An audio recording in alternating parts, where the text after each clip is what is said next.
የውሸት መረጃ የያዙት አቤልና ውሽሚት እንግዲህ ዛሬ ሩታና ኤፋ ፊት ይዘው ቀርበዋል። እንግዲህ ይዘው የመጡት መረጃ ውሸት መሆኑን ኤፍሬምና ሩታም በግልጽ ነግረዋቸዋል። ሰላም ሰላም ቤተሰብ እንዴት ናችሁ? ሰላም ናችሁ ወይ? ከያላችሁበት ሰላማችሁ ይብዛልኝ። ቤቱን ግን ላይክ፣ ሼር፣ ኮመንት ማድረጋችሁ እንዳትረሱ። ላይክ አድርጉ። ለእናንተ አይጎዳችሁ፣ ለእኔ ግን ይጠቅመኛል ላይኩ ማለት ነው።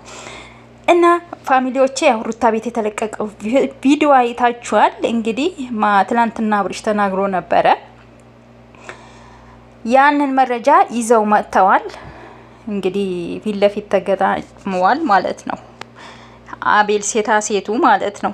የማይሆን ነገር ለሚስትህ አትንገር ይላል ያገሬ ሰው። እኔ ብያለሁ ቀንም ማለት ነው። እና መረጃው የነሱ እንዳልሆነ ይኸው ኤፋና ሩታ ተናገሩ። ሪከርዱን አንተ በደንብ አዳምጠው። ይሄ ድምጽ ኤፋ የኔ ድምጽ አይደለም፣ የተቀነባበረ ድምጽ ነው። ይሄ ነገር በነገራችን ላይ አቤልና ውሽሚት መጀመሪያም ተናግረው ነበረ። ትላንትና እንዳያችሁት ይክዳሉ፣ ሊክዱ ስለሚችሉ እነሱ ጋር አንቀርብም ምናምን እያሉ ነበር ማለት ነው መጀመሪያም። እና ሊከርዱ ደግሞ የእነሱ እንዳልሆነ ተናግረዋል። አቤል በምንም እኔ ብያለሁ፣ በምንም ምክንያት አቤል ከነሱ ጋር እርቅ ፈጥሮ በአንዴ መረጃ ከነሱ ሊያገኝ በፍጹም አይችልም። በፍጹም ማለት ነው። እንግዲህ አብርሽ ያው ማመን ያለ ማመን የሱ ፋንታ ነው። እዚህ ጋር እነ ሩታ እንግዲህ ግዴታ ማስረጃ ስላላመጡ አይ እኔ ላይ የሆነ ነገር ያረጉት እነሱ ናቸው ብሎ መደምደም የለበትም። ግዴታ ሰው የውሸት መረጃ ይዞ መምጣት አይጠበቅበትም።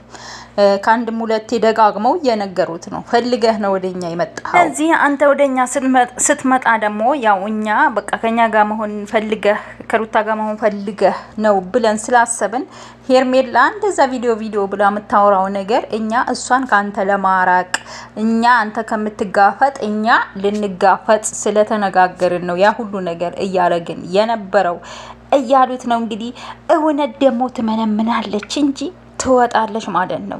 ማን ነፃ እንደሚወጣ እንግዲህ እናያለን። ሩታና ኤፍሬም ንጹህ ሰው ናቸው።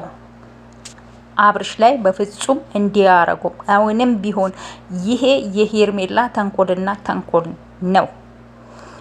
እንግዲህ ቤተሰብ ለዛሬ ይሄን አክል ካልኩ ይበቃኛል። ቤቱን ግን ላይክ፣ ሼር፣ ኮመንት ሳታረጉ እንዳትወጡ። በተለይ ላይክ አድርጉኝ። ለእናንተ ምንም አይጎዳችሁም፣ ለእኔ ግን ይጠቅመኛል። ዩቲዩብ እንዲሸርትልኝ ማለት ነው። በቀጣይ ቪዲዮ እስከምንገናኝ ደህና ሁኑልኝ። እወዳችኋለሁ።